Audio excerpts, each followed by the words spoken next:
sang debaters ya. Wah. Salam, selamat malam Bang Rudi Yohanes. Shalom, selamat malam. Suaraku kedengaran? Kedengaran Bang. Ini lagi nggak di studio kayaknya Bang. Ya, aku lagi di Pekanbaru mau apa? Oh. Kan berobat. Ya, ini anakku. Halo, cantik. Halo, bilang. Cek. Iya. Oke. Abang sudah tahu mungkin temanya nih. Apa itu temanya? Ini Jadi, gambar Bang Rudi di saya kok belum kelihatan ya punya Bang Rudi. Biasalah. Kalau untuk kelihatan lah. Kalau orang-orang seperti kau mungkin tidak kelihatan. Oh, udah. Harus Halo, tinggi. Ibu Ti. Tumben suara Bang Rudi nggak menggelegar kayak biasanya. Wah, Halo Ibu Ti. Kendala Ibu Ti bisa dengar saya, Bu Ti?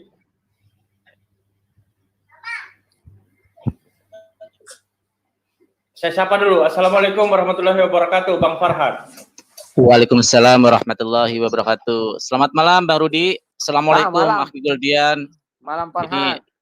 Ini debat termuda luar biasa. Saya suka dengan gaya bahasa sarkasme Goldian ini. Ini setidaknya ada kadang berlebih-lebihan. Setidaknya ada yang inilah ya, ada yang apa hampir sama dengan versi saya lah. Suka bahasa-bahasa sarkas ya. Cuma dia tidak pandai buat sarkasnya halus. Masih muda wajar, tapi luar biasa. Seperti itu udah luar biasa. Karena tua dia tuh. Lebih tua dia dari Anda. Marah-marah lawan aku dulu. Halo, Bang Rudi marah-marah gitu lawan. Mana ada marah-marah kok ngarang-ngarang aja. Jujur. Coba saya sapa dulu Bu Ti. Halo, Bu Ti ini masih belum dengar. Ibu Ti. Oke. Langsung Bang Goldian. Ya, sambut tadi apa yang disampaikan oleh Bu Ti. Oke, makasih. Suara saya dengar nggak? Ya, bagus. Biar nanti disambung sama ya, saya Bang Rudi Yohanes. Saya lagi-lagi teringat kata-kata salah seorang pastor ya yang keluar dari Kristenan. Dia adalah Edward Gibbon. Dia pernah mengatakan ya, saudara-saudaraku, menjadi orang Kristen sekaligus menjadi orang berakal itu adalah hal yang mustahil. Ya, tadi sudah bisa kita tangkap ya, penjelasan dari Bu Uti itu banyak strongman-nya, banyak logical fallacy yang ada ya. Ketika di dalam Markus 12 ayat 29 itu Bu Uti malah menyimpulkan seolah-olah menganggap bahwa Yesus itu Tuhan. Nah, ini merupakan suatu kesalahan sesat dalam berpikir. Ini sungguh sesat ya, udah tidak bisa dibenarkan orang yang seperti ini ya, harus dibawa ke psikiater ya. Nah, lalu tadi di dalam Yohanes 20 ayat 17 Yesus mengatakan Godku, kalau dalam bahasa Inggris cek saja di King James Version atau New International Version. Lalu your God, my God and your God. Lalu Buti malah mengatakan itu kan Bapak. Di situ menggunakan kata God. Nah, jadi strawman atau logical fallacy yang dilakukan Buti ini sudah tidak bisa direduksi ya, sudah tidak bisa dikurangi. Pantas saja ya. Halo, suara saya terdengar nggak? Kok nggak bisa dengar ya, John? Oh, terdengar. Suara saya bisa dengar. Iya. Silakan. Suara saya bisa dengar. Iya, dengar.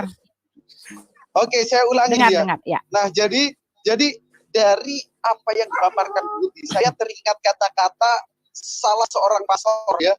Pastor ini keluar dari Kristen lalu memberikan sebuah statement ya, menjadi orang Kristen sekaligus menjadi orang berakal itu adalah hal mustahil.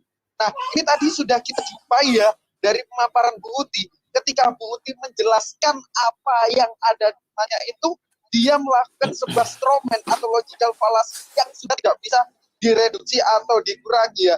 Jadi seolah-olah Bu Uti tidak menggunakan akal untuk memaparkan keimanannya secara argumentatif. Malah Bu Uti tadi mengatakan di dalam Markus 12 ayat 9 itu malah kesimpulannya Yesus adalah Tuhan. Tuhan dari mana? Ada dua sama objek sedang bertanya-tanya. Yang pertama ahli Taurat datang mengenai Yesus dan berkata kepada Yesus, Guru, hukum manakah yang terutama? Yesus bilang, Hei bro, dengar ini ya. Tuhan itu Allah kita. Tuhan itu Esa, bukan itu aku, itu tunggal. Lalu kasihlah Tuhan Allahmu dengan segenap jiwa dan segenap akal budimu. Sayangnya Budi tidak berangkat kali ini. Ya, lalu ahli Taurat itu menjawab kepada Yesus, betul guru, bahwa Ehad. Ehad di dalam bahasa Ibrani adalah original number, hanya di dalam bahasa Arab adalah wahid, bukan unification. Kalau mau unification itu ahadim. Lalu yang saya soroti lagi, Putih kembali melakukan sebuah strawman falasi atau logical falasi di dalam Yohanes 20 ayat 17. Putih bertanya, mana Yesus punya Tuhan? Yesus mengatakan kepada Maria Magdalena, my God and your God. My God and your God. Artinya Yesus punya Tuhan. Nah, ketika peristiwa Getsemani, Yesus sujud ke tanah. Apa Yesus itu menyembah tanah karena dia nggak punya Tuhan? Jangan difitnah kayak gitu, Bu. Yesus Nabi kami yang tercinta. Yang jelas Yesus menyembah Tuhannya, bukan menyembah tanah. Artinya bisa kita tarik sebuah logisme dan kesimpulan yang logis bahwa Yesus ini ketika di bumi memiliki Tuhan dan ketika dia melaksanakan misinya selama 3 tahun, dia ini itu bisa dengar apa enggak? Sabar. Nanti kau bicara Iya, sendiri. udah kebanyakan itu udah. Sabar. Dengar, ya. dengar. Ketika Yesus mengemban, Dengar Pak, habis ini saya sedikit jawab lagi, lanjut Pak Rudi ya. 30 detik. Habis ini saya jawab kasih lanjut Pak Rudi ya. sama Bang Farhan. 30 detik lagi. Nah, ketika Yesus mengemban misi kenabian selama 3 tahun, Yesus ini punya Tuhan, menyembah kepada Tuhan yang benar. Matius 10, Markus 12 ayat 9, Lukas 4 ayat 8, Yohanes 17 ayat 3, Yohanes 4 ayat 2, Yohanes 20 ayat 11 itu Yesus mengatakan, gue ini punya Tuhan, gue bukan Tuhan. Itu, tolong pahami ya, gunakan akal budi sebagai anugerah terbaik. Jangan menjadi orang yang berakal seperti waktu sebelumnya ini. Silakan Budi. Ya, saya habis ini saya selesai ya, lanjut Pak Rudi ya, lanjutkan ya, bebas gitu ya. Nah, begini ya, jelas ternyata terlihat, terbukti, terfakta bahwa Goldian sama sekali tidak pernah menjawab atau berani menjawab pertanyaan saya. Pertanyaannya, bagaimana mungkin Tuhan tidak tahu bahwa Isa tidak pernah mengatakan Tuhan itu Allah kita, Tuhan itu Esa. Walaupun Goldian menyangkal, sudah saya kasih unjuk ayat itu sudah. Ayat itu ada sebelumnya ratusan tahun sudah merupakan ketetapan bangsa Israel untuk dipatuhi, dan itu adalah ketetapan Elohim yang diturunkan untuk Musa kepada bangsa Israel. Ayat itu ada, dan konteksnya di dalam Markus itu adalah Yesus memang disuruh untuk membahas ayat itu. Ayat kasihilah Tuhan Allahmu dengan segenap hatimu. Ayat yang ditetapkan oleh Elohim Tuhan yang Maha Kuasa itu untuk diaplikasikan kepada bangsa Israel. Ayatnya ada, buktinya ada, dan tertulis di dalam kitab para nabi itu. Dan itulah yang sedang dibahas dan itulah yang sedang dibaca. Itu konteksnya. Jadi pertanyaan saya tidak dijawab oleh Goldian setitik pun. Tidak ada satupun pertanyaan yang terjawab oleh Goldian. Lalu saya juga mau mengatakan ya, tadi mengatakan apa? Apa tadi saya catat ya? Di dalam 5 ayat 22, Matius 5 ayat 22 dengan jelas mengatakan, saya baca dulu sebentar ya. Ya, Matius 5 ayat 22. Kepadamu setiap marah terhadap saudaranya harus dihukum. Siapa yang berkata kepada saudaranya kafir harus dihadapkan ke mahkamah agama, dan siapa yang berkata jahil harus diserahkan ke dalam apa? Neraka yang menyala-nyala. Jadi apa? Untuk Elohim yang menyebut saudaranya kafir itu adalah merupakan pelanggaran hukum. Itu tidak pantas, itu tidak layak, dan itu tidak diperkenan oleh Elohim. Tetapi di dalam buku kamu ya Goldian, Allah Subhanahu wa taala menyebut kata kafir itu tidak bisa terhitung lagi. Ya, dan itu diarahkan hanya kepada orang yang tidak menyembah dia, khususnya di dalam Al-Maidah 17 tadi. Orang yang mengatakan Isa itu adalah Tuhan. Jadi jelas ya, tujuannya adalah hanya untuk menyangkal bahwa Yesus adalah Tuhan. Ya, Itulah inti pengajaran dari Nabi kamu. Menyangkal satu-satunya penguasa alam raya ini. Terserah kamu ketika kamu mengatakan bahwa Yesus bukanlah Tuhan. Tetapi ayat kami jelas tadi mengatakan bahwa di dalam Filipi 2 itu jelas mengatakan bahwa Yesus itu ada dalam kesetaraannya dengan Bapa sebelum dia datang menjadi manusia. Ya, dia itu adalah firman-Nya Bapa. Dan di dalam Yohanes 17 ayat 3 jelas dikatakan bahwa Yesus yang kamu bilang utusan itu di dalam ayatnya yang kedua Yohanes 17 ayat 2 dialah yang memberikan hidup yang kekal. Kalau dia cuma jongos, bagaimana kamu mengatakan dia pemberi hidup yang kekal itu? Dan ayatnya yang pertama jelas dikatakan utusan itu adalah anak Allah, bukannya utusan jongos seperti yang kamu bilang itu, ya kan? Nih saya katakan ya, utusan buat Yesus itu adalah anak Allah yang di dalam ayat kelima jelas bahwa dia sebelum datang menjadi anak Allah, sebelum datang menjadi utusan, dia memiliki kemuliaan dalam hadiratnya. Pak, ditutup dulu Pak Rudi. Ya, dia memiliki hadiratnya sebelum dunia ada. Teksnya sekali lagi saya mau kamu baca konteks karena semua ayat yang kamu pakai itu semuanya tidak sesuai dengan konteks ya. Sekali lagi saya mau bilang bahwa di dalam Yohanes 17 ayat 3 dikatakan di situ, sama seperti engkau telah memberikan kepadanya kuasa atas segala yang hidup, demikian pula ia akan memberikan hidup yang kekal. Ia itu adalah Yesus. Yesuslah yang memberikan hidup yang kekal itu ya, kepada semua yang telah engkau berikan kepadanya. Elohim pemberi kuasa untuk memberikan hidup yang kekal, lalu Yesus memberikan hidup yang kekal itu. Lalu Yesus mengatakan, dan aku memberikan hidup yang kekal kepada mereka dan mereka pasti tidak akan binasa sampai selama-lamanya. Tak seorang pun merebut mereka dari tanganku. Bapakku yang memberikan mereka kepadaku lebih besar daripada siapapun. Aku dan Bapa adalah satu. Sorry ya, kalau kamu mengatakan dia adalah rasul, tidak ada rasul yang boleh memberikan hidup yang kekal. Oke, tidak ada rasul yang memberikan hidup yang kekal, dan rasul kamu tidak berkuasa memberikan hidup yang kekal. Bahkan dia mengatakan tadi ya, bahwa nasibnya itu ada di tangan Isa. Oke, nah sekarang jawab pertanyaan saya. Silakan Pak Rudi, saya sudah selesai. Oke, saya singkat ini ya. Nggak bisa jawab. Nggak usah singkat-singkat. Jawab dong. Nanti tak Sekali, jadi. jangan saya dulu. Iya, sabar Kan dulu. sudah Jangan selesai. kepanasan. Semenit aja ya.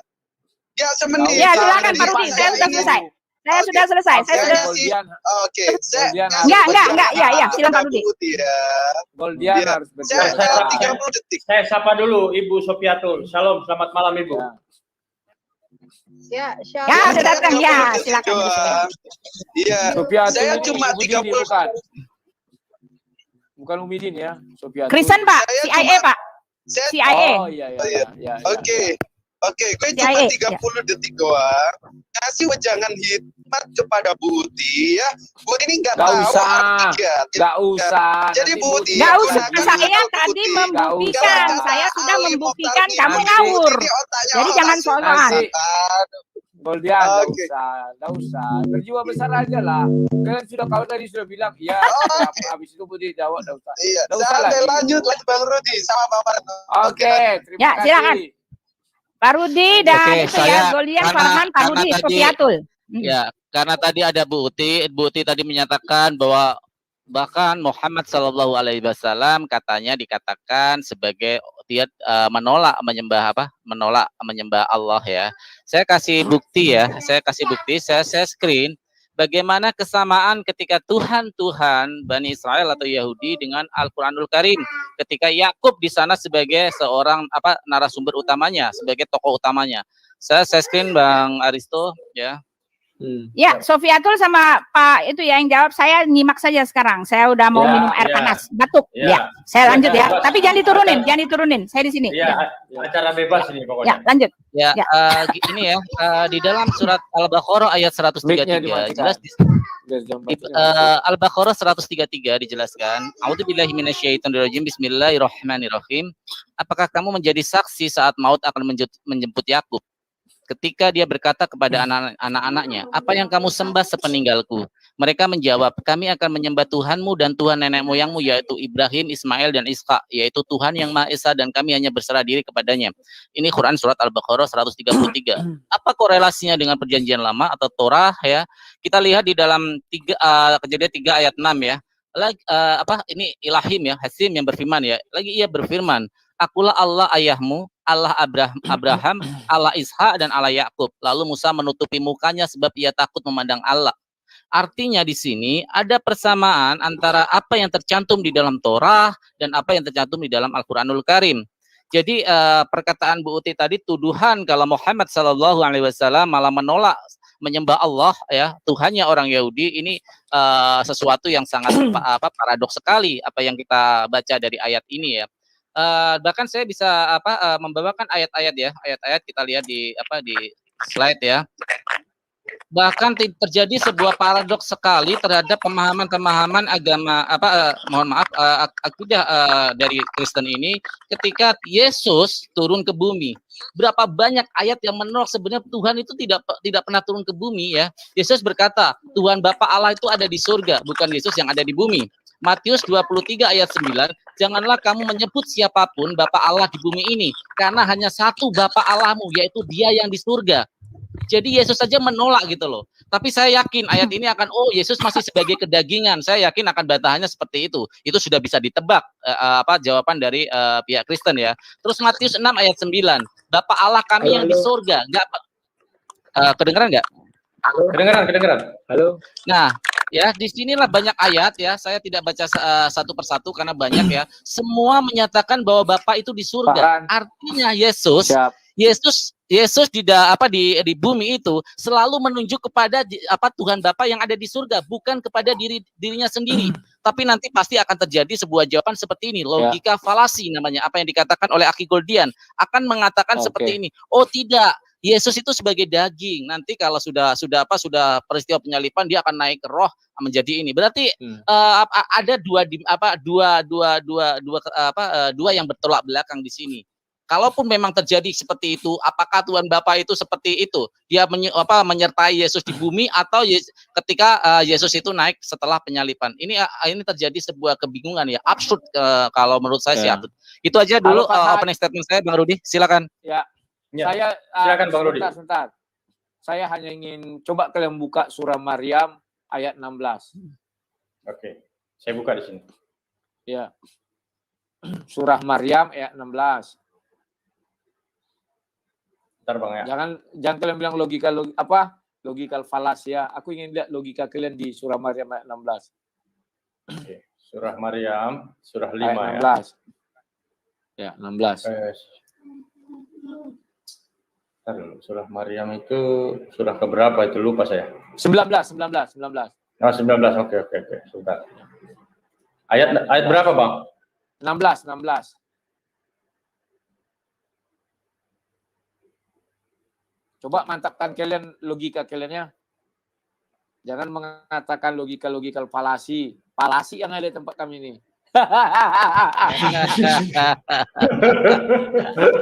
Ayat 16, Bang. Ya, silakan buka, tampilkan. Farhan jelaskan kepada saya. Singkat sekali, Bang. Ya, singkat nggak perlu banyak-banyak. Kalau sudah tingkat elevasi itu nggak perlu. Saya suka seperti ini karena yang kita tuju itu bukan kita sebenarnya, netizen untuk belajar ya. Jadi untuk saling belajar. Kita pun di atas masih belajar. Ya, silakan, Farhan. Jadi di sini ayat ini ya. A'udzubillahi minasyaitonirrajim. Bismillahirrahmanirrahim. Wa idkur fil kitabi Maryama idin tabadat min ahliha makanan sarkian. Dan ceritakanlah Muhammad kisah Maryam di dalam kitab Al-Quran, yaitu ketika dia mengasingkan diri dan dari keluarganya ke suatu tempat di sebelah timur Baitul Maqdis. Apa yang dimaksud dengan Bang Rudi? Ya, aku mau lihat logika kalian apa tepat apa enggak. Jangan logikal falasi. Kalau saya bilang ini adalah sesuatu yang sangat luar biasa, Bang Rudi. Oke, saya jelaskan, mantap. Bang Rudi ya. Ya, silakan. Oke, saya jelaskan ya, bahwa ketika ada ya orang yang wanita hamil tanpa mempunyai suami, pasti akan mendapat suatu cercaan dari masyarakat. Ini adalah sesuatu yang logis. Ya, makanya di sini justru Allah menurunkan ayat ini ya, firman ini menceritakan ketika Tunggu Pak Has. ya, Ayat itu nggak ada cerita tentang itu. Coba ulang-ulang dulu ayat itu, baca baik-baik, pelan-pelan, baca pelan-pelan. dan Coba ceritakanlah Muhammad kisah Ya. Maryam di dalam kitab Al-Qur'an, Ya, yaitu stop ketika dia dulu, mengasih stop dulu. Ya, stop. Oke. Di dalam kitab Al-Qur'an. loh, bukannya Maryam di Injil. Maryam itu di Injil apa dia? Nah, abang berarti ini salah memahami. Dan ceritakannya nih Ya, seperti Ya. ini ya. Kalau dalam bahasa Islam, bahasa pesantren itu mukhotob. Mukhotob itu ya. lawan yang dituju siapa sih? Lawan bicara yang dituju siapa sih? Jelas tokoh utama di sini adalah Muhammad Sallallahu Alaihi Wasallam. Ya. Muhammad itu pembawa kitab apa? Yaitu kitab Al-Qur'anul Karim. Dan Terus dia menceritakan disuruh menceritakan kisah Maryam dari Al-Qur'an. Oh, abang salah. Al-Quran di sini dalam kurung, bang. Al-Quran di sini dalam kurung. Oh, jadi itu adalah sebuah kitab. Nah, berarti abang ini harus korelasi. Boleh kita katakan ini terjemahan yang salah? Oh, bukan. Justru ini keindahannya, bang. Kitab di sini, bang. Ya, saya kasih gini, bang. Kitab di sini adalah sebagai abang Rudi perlu ingat bahwa Al-Quranul Karim itu ya merangkum semua, mencakup semua. Ada surat-surat yang tadi saya bilang ketika saya tadi opening statement ya, ketika persamaan antara Torah dan Al-Quran. Jadi apa yang ada di Torah, kebenaran-kebenaran di Torah, apa yang di Zabur atau Mazmur, yang ada di Injil, itu ada termaktub di dalam Al-Quran, bang. Ya maaf, aku tidak nanya itu. Yang kutanya kan dijelas sekali dalam bahasa Indonesia dan ceritakanlah Muhammad kisah Maryam di dalam kitab Al-Quran. Aku heran, kenapa di sini dikatakan kitab Al-Quran, sedangkan Maryam itu adanya di Injil. Bagaimana? Coba kira-kira. Jangan logika falas ya. Bukan logika falas. Justru inilah keindahan dalam menyusun kalimat dari Al-Quran Karim. Prosanya sangat tinggi, bang. Siap. Sebentar Sofiatul, sebentar. Ada waktunya giliran Anda nanti ya. Nanti saya kasih cerita tentang tentang perang Diponegoro. Kamu sejarah nanti ya. Imron atau yang ada di dalam Quran atau Maryam binti Ali? Ini Maryam yang mana? Yang di dalam Quran ini kisah yang mana? Maryam anak Imron saudara Harun apa Maryam binti Ali? Ya. Yang benar yang mana kisahnya? Boleh satu-satu saya jawab, Bang Rudi dulu. Saya Fiato, saya tahu tujuan Anda. Ketika di sana ada apa? Ntar dulu, Bu Sofiatul. Sofiatul nanti saya ceritain sejarah dulu tentang perang Diponegoro dulu. Nanti kamu sabar dulu ya. Bu Sofiatul, satu-satu dulu. Bang Rudi. Sejarah dalam Quran itu diakui dulu. Jadi ntar dulu Bu Sofiatul. Mik Sofiatul dipadamkan dulu.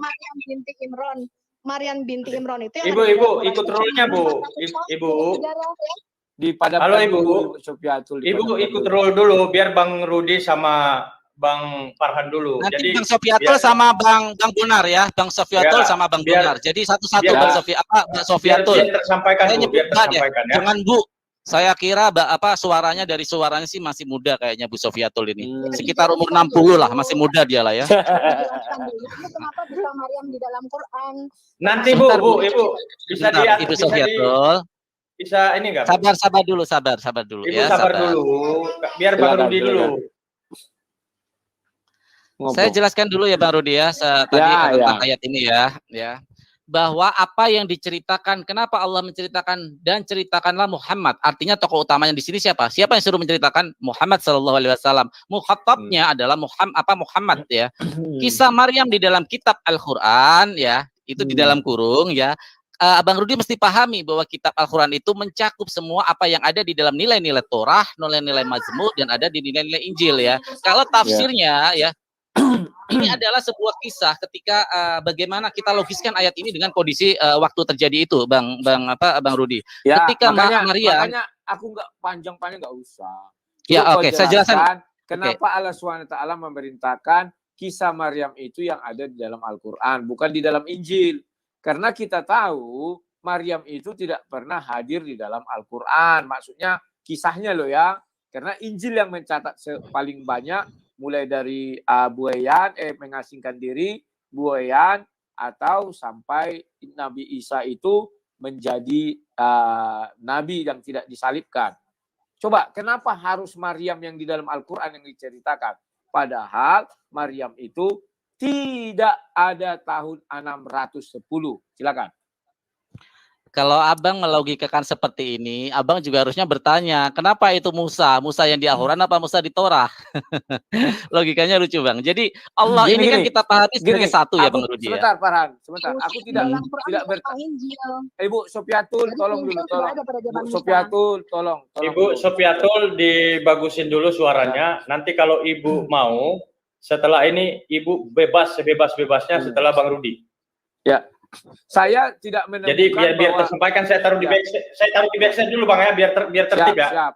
Ya. Farhan, kenapa saya dulu? Jangan kemana-mana Ibu Sofiatul ya. Ya.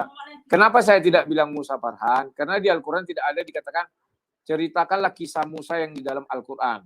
Apa saya terlewat? Saya nggak tahu. Tapi setahu saya tidak ada dikatakan ceritakanlah Muhammad kisah Musa yang ada di dalam Al-Quran. Tidak ada saya lihat itu.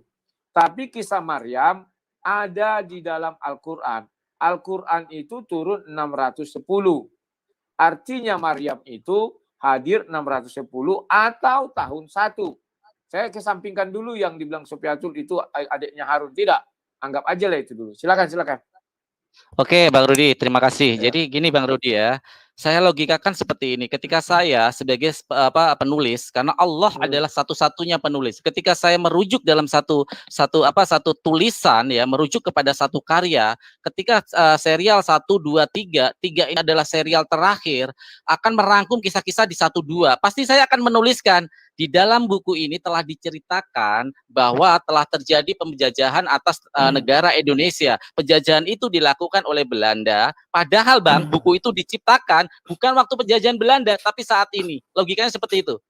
Jadi ketika menceritakan bukan di tahun kejadiannya, tapi di tahun ketika kisah ini dipakai moral, pengajaran moral kepada umatnya Nabi Muhammad SAW. Seperti itu Bang Rudi. Ya. Berarti tidak dikatakan yang di dalam Al-Quran. Karena Al-Quran kan belum ditulis. Dan Al-Quran masih dalam proses penurunan, pewahyuan. Jadi jangan logical fallacy.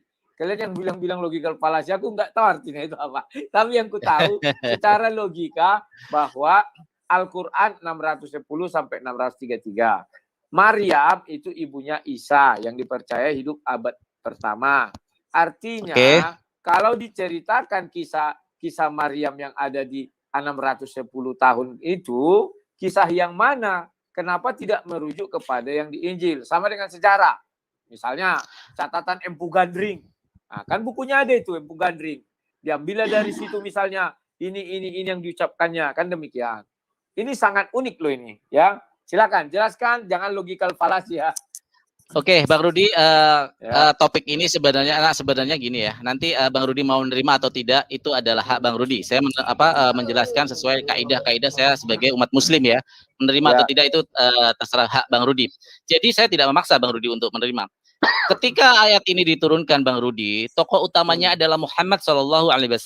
Di sana dijelaskan bahwa cerita ini sebagai sebuah pengajaran moral ya. Kisah Al-Quran ini bercerita tentang kisah-kisah, bukan hanya Maryam aja Bang Rudi. Kalau tadi Bang Rudi kelewatan ya memang kelewatan Bang Rudi. Banyak kisah-kisah ya yang di dalam Al-Quran itu menceritakan kisah-kisah umat Nabi Musa. Artinya Al-Quran ini adalah sebuah rangkaian buku yang isinya adalah merangkum semua dari Torah, dari Zabur, dari Injil Bang. Jadi ketika menyebut kitab, artinya ketika saya menyebut buku karangan saya, tentu ketika saya menulis buku bersambung jilid 1, 2, 3, dan 4 ya, buku itu buku saya semua Bang. Tidak perlu saya mengatakan buku 1 itu buku saya, buku ini enggak. Itu semua merujuk kepada satu pencipta yaitu Allah Subhanahu wa taala Bang. Kalau Bang Rudi masih berpikiran ada Tuhan kita berbeda ya. Itu logika Bang Rudi whatever, itu hak Bang Rudi. Itu karena saya tadi justru ini ada kaitan dengan ayat yang tadi Bang saya bawa Bang. Apa yang ada di Torah ketika ditanya ya, ketika Yakub Al-Baqarah 133 yang mengatakan Yakub ketika lagi sakit mau meninggal, dia bertanya kepada anaknya, apakah ya kelak nanti ketika sepeninggalku kalian sembah, yaitu Allah dari Abraham, Allah dari Ismail, Allah dari Ishak, dan Allah nenek moyangmu, artinya dari semua urut-urutannya. Ini sama kepada kejadian tadi Bang, kejadian 3:23 ya. Ya di sana apa yang dikatakan oleh oleh Allah Elohim Hashim ya, mereka adalah Allahnya Yakub, Ibrahim. Jadi clear sebenarnya Bang. Sebenarnya sama aja, korelasinya sama dengan ayat ini Bang. Enggak, begini, kamu kan bilang, misalnya saya pencipta buku 1, 2, 3, 4. Terus di buku keempat saya bilang, ceritakanlah kisah yang ada di buku 1, yang ada di dalam buku 4, sedangkan buku 4 masih ditulis. Tak mungkin ya. Itu tak mungkin itu. Ya. Ini baru turun dan kita pun tidak tahu urutannya. Maryam ini kapan diceritakan ya. Kalau perintahnya itu dalam bahasa Indonesia, artinya kisah itu sebenarnya sudah terdapat lama di dalam Al-Quran. Jadi, kisah Nabi Isa dan Maryam itu tidak di Injil, tetapi di dalam Al-Quran. Itu harus kalian sadari dulu. Kalau logikanya begitu. Tapi kalau logikal falas yang kau bilang, mulailah kau bilang sastrawan. Bukan. Nah, Bang sekarang Rudi, lupakan aja itu, lupakan. Sekarang gantian saya nanya Bang. Gantian saya nanya ya. Satu lagi jangan nanya terus dong. Ya udah. Silakan tanya, silakan. Yang kedua, kemarin saya diterangkan si Alex Muslim, kalau nggak salah ya, bahwa Nabi Muhammad bisa memindahkan orang dari neraka ke surga. Apa benar itu? Coba dulu kutanya kalian. Betul. Itu namanya mendapatkan Astagfirullahaladzim, mendapatkan syafaat dari Nabi Muhammad sallallahu alaihi wasallam, karena Nabi Muhammad sallallahu alaihi wasallam bisa memberikan syafaat kepada umatnya. Apa yang aneh, Bang? Yang kuanehkan, apakah Allah Subhanahu wa taala bisa memindahkan orang dari neraka ke surga? Mana ayatnya? Allah malah lebih berhak. Kalau nabinya saja berhak untuk memberikan syafaat, apalagi Allah yang memiliki hak prerogatif atas surga dan neraka. Mana ayatnya? Kasih ayatnya coba. Kalau itu kan ada di hadis yang tadi. Sekarang yang memindahkan dari neraka ke surga, kasih ayatnya baik di hadis, di Al-Quran, di Asbabun, atau apapun kitabnya. Coba cari. Aku mungkin ini rujukannya mau mana? Rujukannya mau mana? Bebas. Di mana Allah bisa memindahkan orang dari neraka ke surga. Bentar Bang ya. Ya, boleh. Ada Bang Alwan kalau mau ini Bang Ustadz Alwan, gurunda saya. Mana dia? Enggak ada Alwan. Hadir. Wes. Mantap. Halo Alwan. Ya, gimana kabar Bang Rudi? Ya, lumayan baikan lah, baikan. Oh. Alwan sehat-sehat aja ya. Alhamdulillah.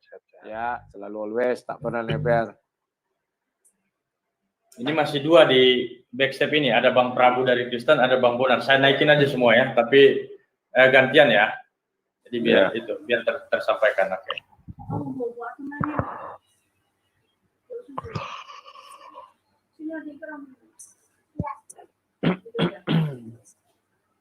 Gimana?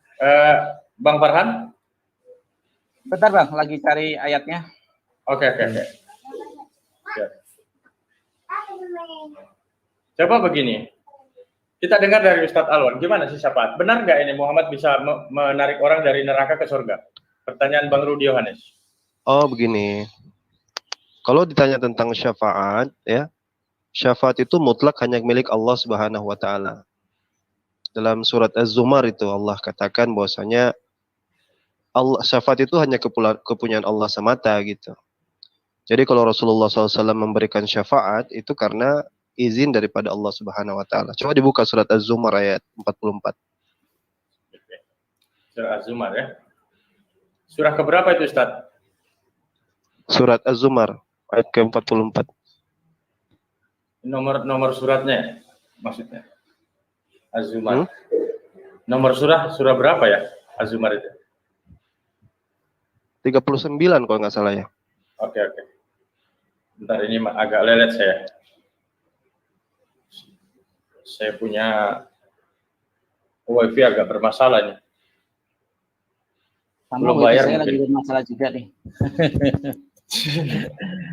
Tanggal tua, setiap Sudah tanggal di atas tanggal 23 saya selalu gitu. Saya bacakan aja ya. Ya. Dalam surat Az-Zumar Allah Subhanahu Wa Taala berfirman, "Kullillahi", ya, katakanlah miliknya asy-syafa'atu jami'a. Jadi syafaat di situ disebut kata syafaat ya. Asy-syafa'atu jami'a. Jadi syafaat itu semuanya milik daripada Allah Subhanahu wa taala. Lahul mulkus samawati wal ard, ya, kepunyaannya lah langit dan bumi, summa ilaihi turja'un. Kemudian kalian semua itu akan dikembalikan. Jadi Surah syafaat berapa itu tadi, juga Ustaz? Az-Zumar Ayat 44. 44. Oke, saya screen maksudnya.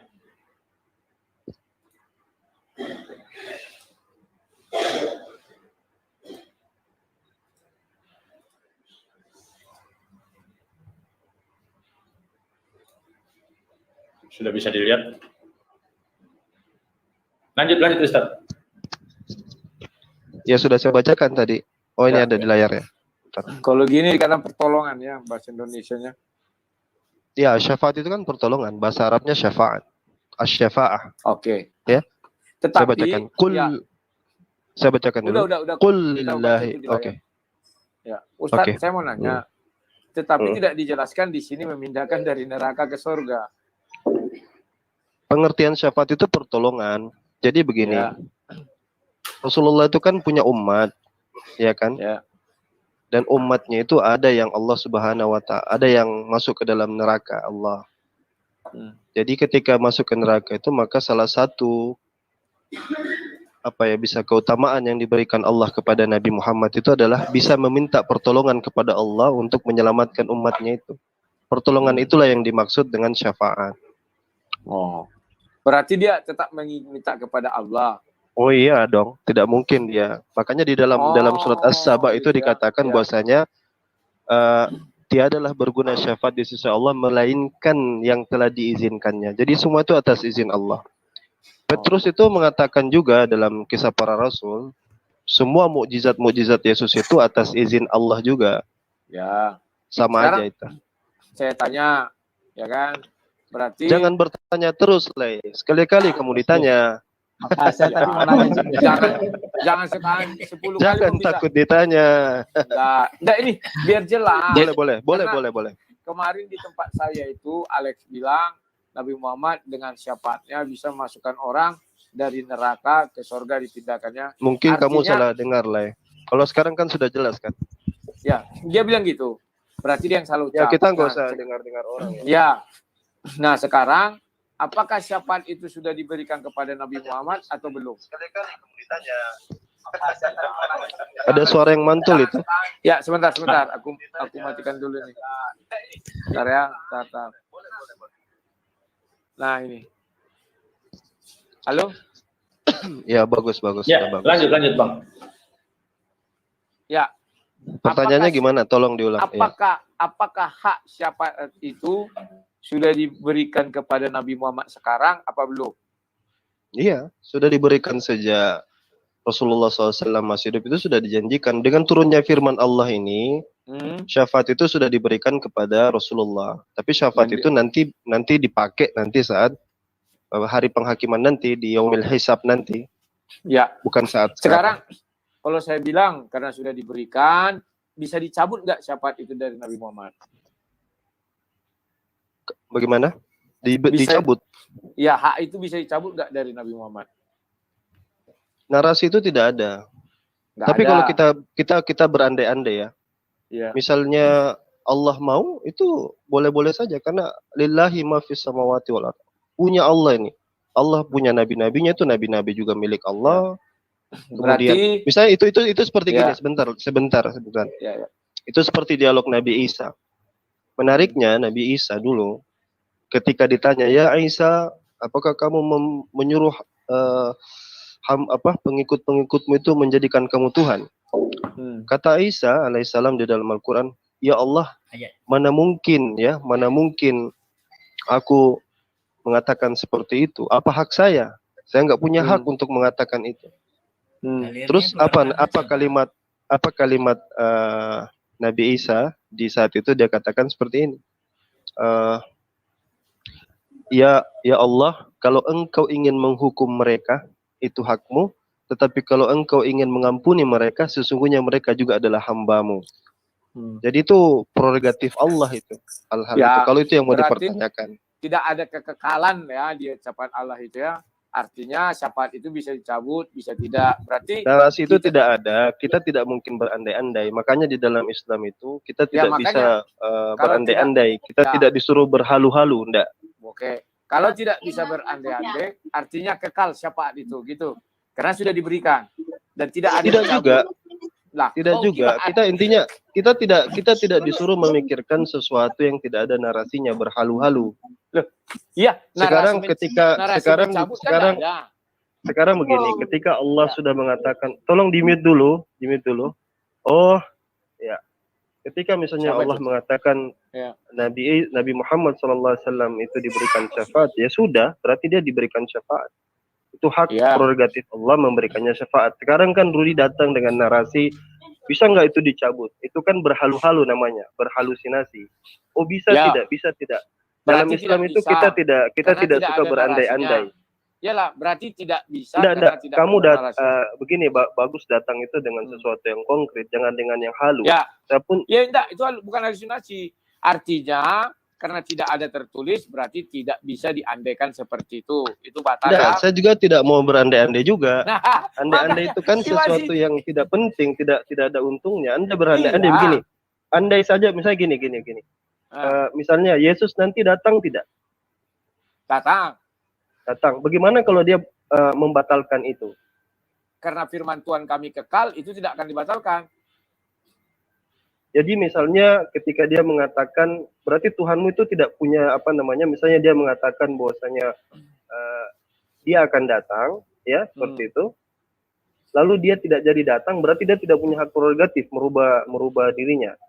Itulah apa keterbatasan Tuhan itu sebenarnya dibatasi firman-Nya sendiri. Wah, itu bukan Karena keterbatasan. Kalau dalam konsep Islam Pelin-pelan. itu disebut dengan innallaha la yakhliful mi'ad. Tidak. Oh, bukan pelin-pelan. Allah itu bukan pelin-pelan. bukan. Allah itu tidak akan merubah janjinya. Itu kalau dalam Islam. Pas. Nah, itu La dia. yakhliful Kalau tidak- mi'ad. Bagaimana kalau bisa tidak bisa Buti, merubah sabar dulu janjinya? Buti. Sabar, Kan tadi Buti. sudah Sofiatul belum dikasih ngomong dari tadi. Sabar Diam dulu. aja. Nanti, Ngerti tunggu lah. dikit lagi. Semua Berarti- ngomong nanti tidak tersampaikan. Berarti Kasih firman kesempatan. Allah itu, firman Allah itu kekal bahwa Nabi Muhammad sudah diberikan hak prerogatif untuk memindahkan. La yakhliful mi'ad. Tidak Gimana? Kok akan bingung-bingung? tahu pengertian la yakhliful mi'ad. Artinya begini, kami kan tidak mau berandai-andai. Kamu ajak Iya. kami berandai-andai. Saya tidak mau Enggak, itu berandai-andai. enggak Cuman saya berandai-andai. katakan bahwasanya Allah Subhanahu wa taala tidak mungkin mengingkari janjinya. Ketika dia sudah Ya. berikan janji kepada Nabi Muhammad sebagai pemberi syafaat, tidak mungkin Allah mencabut janjinya Iya, gitu. pas. Berarti Tapi kalau kekal, kamu ya. bukan Kekal kekal itu. maknanya. Karena begini, kalau kamu pakai kata Mas. kekal, kamu membatasi Tuhan. Paham tidak? Gimana sih? Kalau kamu bilang tidak akan mungkin dicabut atau tidak akan pernah dicabut. Makanya saya tidak suka kata Itu- membatasi. Tuhan terbatas itu aneh.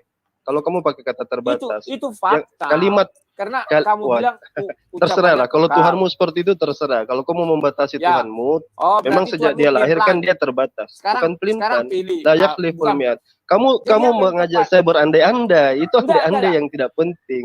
Oke, sekarang kita tidak berandai-andai bahwa itu kekal. Saya bilang Itu enggak mau andai-andai. tahu. Kamu kan mengandaikan. Andai kata kalau misalnya diangkat syafaat itu, ya kan itu andai-andai kan. Apakah ada Oke. narasi seperti itu atau tidak?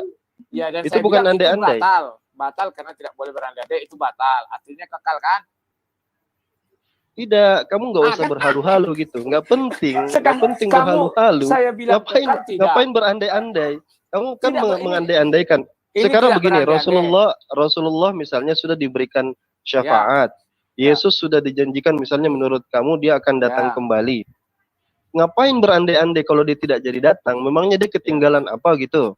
Di Ya, kota oke. mana gitu? Ya, berarti sudah Itu kan diberikan berandai-andai. syafaat, ya. Berarti sudah diberikan syafaat dan itu pasti akan terjadi. Itu ya, nggak berandai-andai kan? Pas itu ya. Iya, Hah? seharusnya seperti itu ya. Oke. Sekarang aku tanya yang terakhir. Kalau kamu bilang seperti itu, saya nggak akan menyembah Allah SWT. Buat apa? Saya akan menyembah Nabi Muhammad dong. Biarlah masuk neraka, tapi nanti dipindahkan ke surga. Biasa kan? Oke. Nah, ini gini. Coba Gini, perhatikan. ini. Gimana sih? Aduh, ya Jadi Allah, ya jadi Allah. ketika misalnya Allah di dalam Al-Quran menerangkan bahwasanya tidak ada yang memberikan syafaat kecuali Allah sendiri, kamu sudah salah ketika bergantung kepada Rasulullah, kepada Muhammad. Tadi kau bilang Kenapa? Nabi Muhammad sudah diberikan hak itu. Karena logika sederhana, kalau Allah tidak izinkan kan nggak dapat kamu, Rodi. Lah, berarti kamu bimbang lagi. Kamu bilang bukan tadi bimbang. sudah Kamu harus artinya kamu harus bedakan mana yang dibolehkan diberikan syafaat, mana dengan izin memberi syafaat. Sekarang bedakan. Rasulullah diberikan izin syafaat, ya betul. Ya bisa memberi syafaat kan? Tetapi siapa yang diberikan syafaat? Kan harus ada izinnya lagi, betul tidak? Sudah diberikan kamu begini, kamu diberikan kunci nih, ini kunci kamu pakai ya buka. Tapi di dalam itu ada orang yang ingin kamu selamatkan, itu lain lagi syafaatnya. Oke. Jadi kamu bicara dua hal yang berbeda. Di dalam keterangan si Alwan itu menyangkut juga surah Maryam. Tapi ini kok jadi diskusi yang kayak tidak bermutu ya? Kok ini diskusi itu yang sedikit Rudi, ini sudah 2021. Sebentar. Di dalam hadis dikatakan si Alex Muslim itu terdapat siapa yang mengucapkan 2 kalimat syahadat sekalipun dia masuk ke neraka yang paling dalam nanti akan diangkat dengan syafaat Nabi Muhammad dimasukkan ke surga, kan itu. Gimana sih? Jadi gini, kalau kita bicara berlandaskan perkataan orang, nanti saya disuruh menilai perkataan orang. Silakan ngobrol dengan orangnya. Bukan, itu kata diambilnya dari orang hadis. Ini kayaknya nggak efektif. Lanjut aja TikTok. Bukti. Nanti dulu, biarkan aja alur saja. Nanti dikasih waktu. Ya, mungkin kan ini Bang Rudi bertanya. Ya, sekarang silakan kau bertanya sama aku 2 kali karena aku kalau bertanya itu tadi sulit karena kau masih bingung ya atau tidak. Oke, silakan bertanya sama aku. Oke, kalau saya mau tanya itu yang dulu belum kelar-kelar itu. Sebenarnya yang tulis kitab kamu itu siapa? Yang menulis kitab kami itu manusia. Karena Tuhan hanya menulis 10 hukum Taurat. Ya manusia lah. Iya manusia siapalah. Mau kita tahu kan siapa tahu tukang bakso kan gak enak juga. Contoh Musa, Yesaya, Yeremia, baru Daniel, baru Matius, Markus. Banyak itu, banyak. Oke. Yang dulu pernah saya tanya aja dulu. Kisah para rasul itu yang nulis siapa? Ya, kisah para rasul yang nulis ya para rasul. Ya, terus apa lagi? Ketawa. Batuk saya, Rudi. Kisah para rasul yang nulis Lukas. Kenapa? Oh, dibantu Sofia. Masa Rudi kamu tanya, diajar? Ustaz.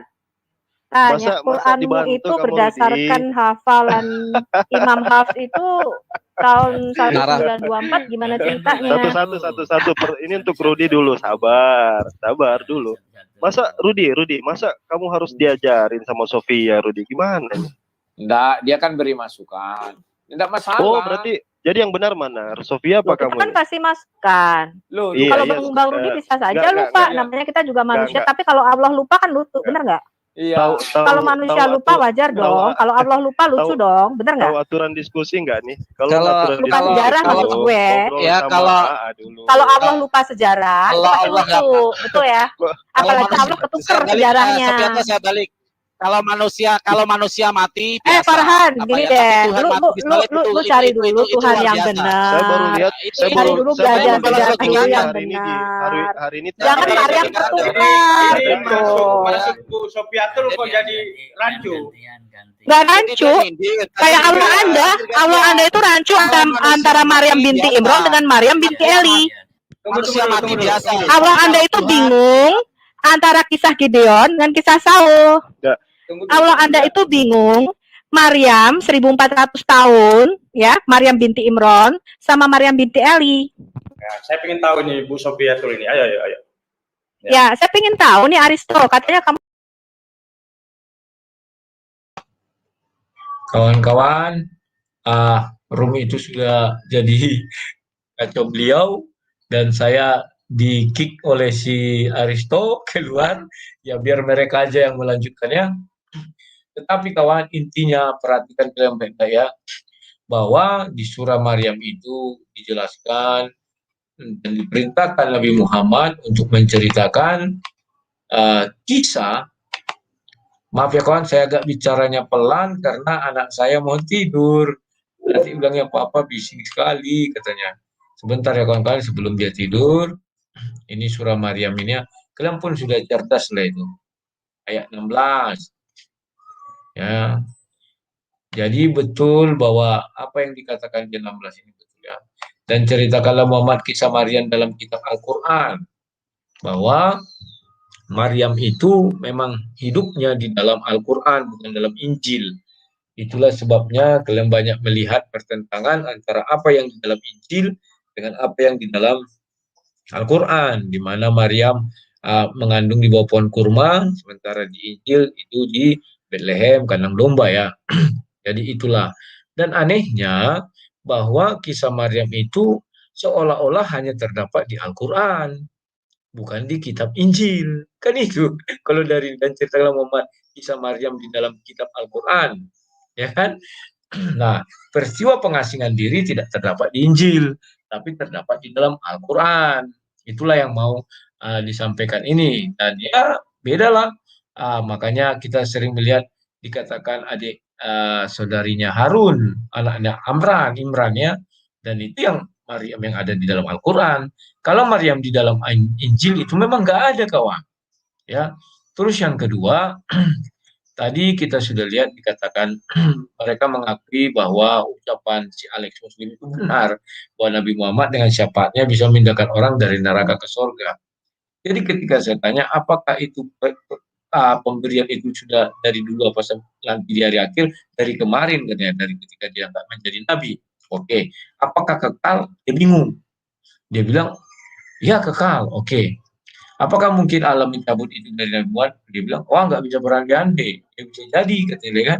Dia bingung dia kan. Di satu sisi bilangnya jadi, di satu sisi bilangnya kekal. Akhirnya dia bilang, karena itu sudah diucapkan, tidak ada tertulis bahwa itu akan dicabut, ya berarti kekal. Saya bilang, iya katanya. Nah, kalau kekal itu, lebih baik saya menyembah Nabi Muhammad.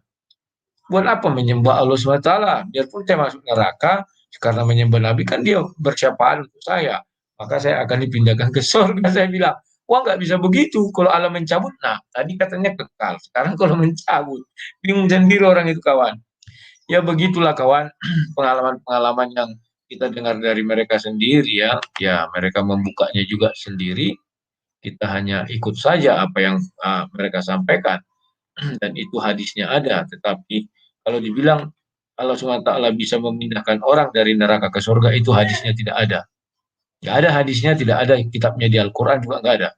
Tetapi Nabi Muhammad punya kuasa untuk hal itu. Ya, makanya dia bilang bahwa Allah yang memiliki syafaat. Ya betul, Allah yang memiliki syafaat. Tetapi Allah dengan syafaatnya tidak bisa memindahkan manusia dari neraka ke surga. Itu hanya dimiliki oleh Nabi Muhammad ya kawan-kawan ya. Oke kawan-kawan, karena ini anak saya mau tidur, saya kasihan dia nanti kalau lama-lama tidur nanti batuk juga. Besok saya pulang. Dan besok kita mulai bisa bicara panjang lebarnya di sini nggak enak. Karena saya dulu waktu berapa bulan yang lalu ya saya kontrol, saya bicara di tunjang dan dinding itu kawan. Karena saya kan bicara kuat kan. Rupanya penginapan yang saya buat itu suaranya kedengaran sampai keluar, nggak suara nggak tertutup, ditunjang dan dinding sebelah itu kawan. Tumpang ya, ngeri sekali. Dan ini saya agak pelan-pelan, tapi ini agak kedap sih ya. Oke kawan-kawan ya, saya cukupkan dulu sampai sekian. Sampai jumpa esok di Duri. Saya di Pekanbaru, pagi kami pulang. Sampai jumpa dan terima kasih kepada semua donatur sehingga saya bisa berangkat berobat dan kami memiliki tempat menginap dan segala macamnya dan besok pulang kembali. Ya, salam sang debaters.